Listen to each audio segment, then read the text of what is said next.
Ya, sebelum kita membahas tentang fluiditas membran sel atau membran plasma, kita harus mengetahui membran plasma itu apa, ya. Model membran penelitian ilmiah pada tahun 1915, membran ini diisolasi dari sel darah merah, dianalisis secara kimiawi, yang ternyata sel tersebut tersusun dari lipid dan protein. Pada 10 tahun kemudian, dua ilmuwan Belanda, Igor Wilbertor dan Van Grander, menalar bahwa membran sel pastilah berupa lapisan ganda fosfolipid. Lapisan ganda molekul ini sebagai pembatas stabil di antara dua kompartemen yang berisi air karena susunan molekulernya melindungi ekor hidrofobik fosfolipid dari air sambil memaparkan kepala hidrofilik ke air. Nah, ini model membran penelitian ilmiah.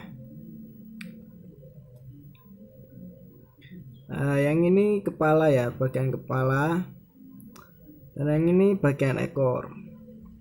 Ya. Nah, ini air. Ini antara minyak-minyak ya. Nah, terus ini yang merah dan ini yang hitam-hitam, ini sama ya. Nah, ini perbesaran ya tadi ya, perbesaran sama. Nah, ini ekor dan ini kepala, ini air. Lapisan ganda fosfolipid merupakan bahan utama membran. Kepala fosfolipid bersifat hidrofobik. Permukaan membran terdiri atas lapisan ganda fosfolipid murni menempelkan ke air, lebih lemah dari permukaan membran biologi.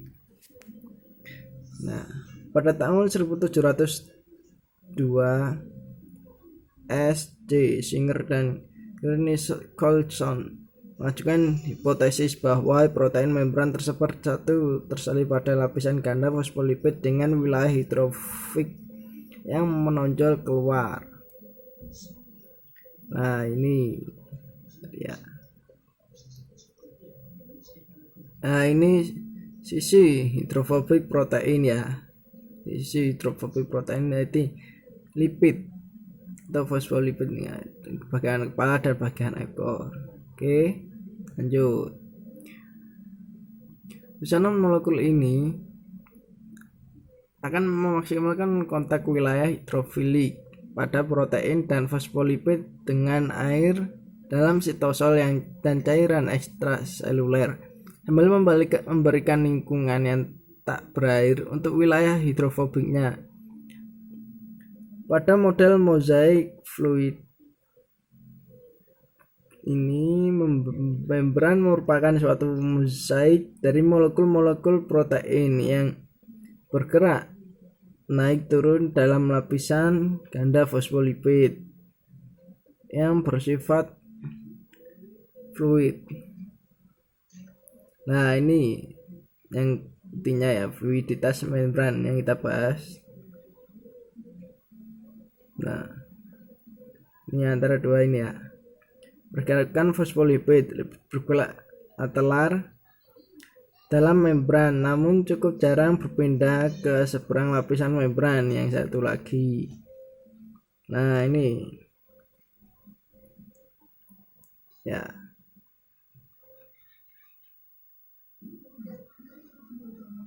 Yang teratur dan yang tidak teratur. Ini fluid dan ini viscous.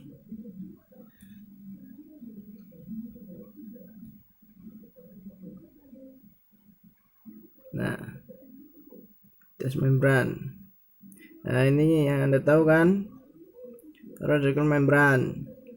Ya, lanjut. Nah,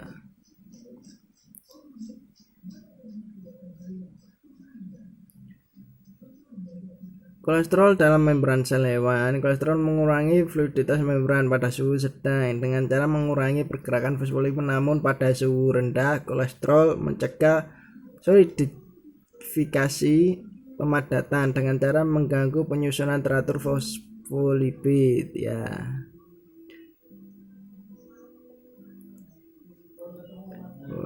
Assalamualaikum.